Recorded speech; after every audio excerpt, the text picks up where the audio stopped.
देखिए बेटा, हमने कल डिस्कस किया था कि आवाज को एज इलेक्ट्रोमैग्नेटिक वेव एक जगह से दूसरी जगह तक पहुंचाना चाहे तो हमारे सामने पहला जो इशू होता है वो ये होता है कि हमारी जो आवाज है वो मैकेनिकल वेव है और वो डायरेक्ट एंटीना के थ्रू एक जगह से दूसरी जगह तक ट्रेवल नहीं कर सकती।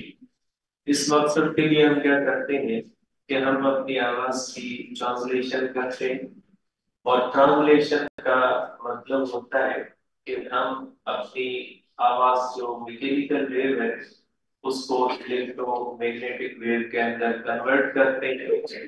और जब हमारी आवाज इलेक्ट्रोमैग्नेटिक वेव के अंदर कन्वर्ट हो जाएगी तो ऐसी फिनोमिना को हम कहते हैं ट्रांसलेशन।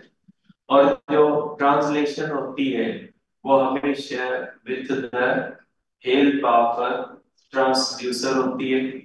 ट्रांसड्यूसर एक ऐसा डिवाइस होता है जो ये काम करता है मैकेनिकल वेव को इलेक्ट्रो मैग्नेटिक वेव के अंदर कन्वर्ट करता है। अब जब वेव हमारी मैकेनिकल वेव जब इलेक्ट्रोमैग्नेटिक वेव के अंदर कन्वर्ट हो जाती है तो हमारी आवाज की जो इलेक्ट्रोमैग्नेटिक वेव बनती है उसको हम कहते हैं इलेक्ट्रिकल एनालॉग।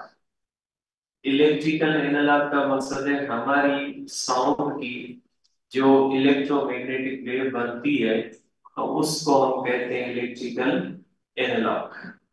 ठीक है, तो पहला इशू ये था कि हमारी आवाज मैकेनिकल वेव है और मैकेनिकल वेव जो होती है वो डायरेक्ट एंटीना से एक जगह से ट्रेवल करके दूसरी जगह तक नहीं जा सकती। तो हम उसको सॉल्व ऐसे करते हैं कि हम अपनी आवाज को कन्वर्ट करते हैं इलेक्ट्रोमैग्नेटिक वेव के अंदर। हमारी आवाज को कन्वर्ट करने का जो प्रोसेस होता है उसको ट्रांसलेशन कहा जाता है। और ट्रांसलेशन के अंदर जो डिवाइस इस्तेमाल होता है उसको हम ट्रांसड्यूसर कहते हैं। अब ट्रांसड्यूसर ट्रांसलेशन करने के बाद हमारी साउंड वेव जैसी ही एक इलेक्ट्रोमैग्नेटिक वेव पैदा करता है जिसको हम कहते हैं इलेक्ट्रिकल एनालॉग। ठीक है, तो ये पहला डिस्कस किया था। दूसरा इश्यू ये होता है कि एंटीना थ्योरी कहती है कि जब आपने आवाज को एज इलेक्ट्रोमैग्नेटिक वेव एंटीना के थ्रू एक जगह से दूसरी जगह तक भेजना है तो एंटीना की जो लेंथ होनी चाहिए वो comparable to the wavelength of wave होनी चाहिए जो वेव आप भेजना चाहते हैं।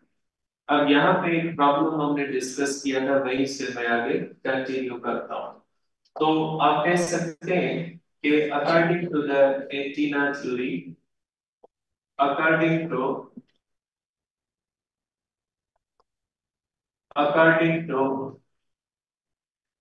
एंटीना थ्योरी, एंटीना थ्योरी के मुताबिक length of antenna, length of antenna should be comparable, should be comparable to wavelength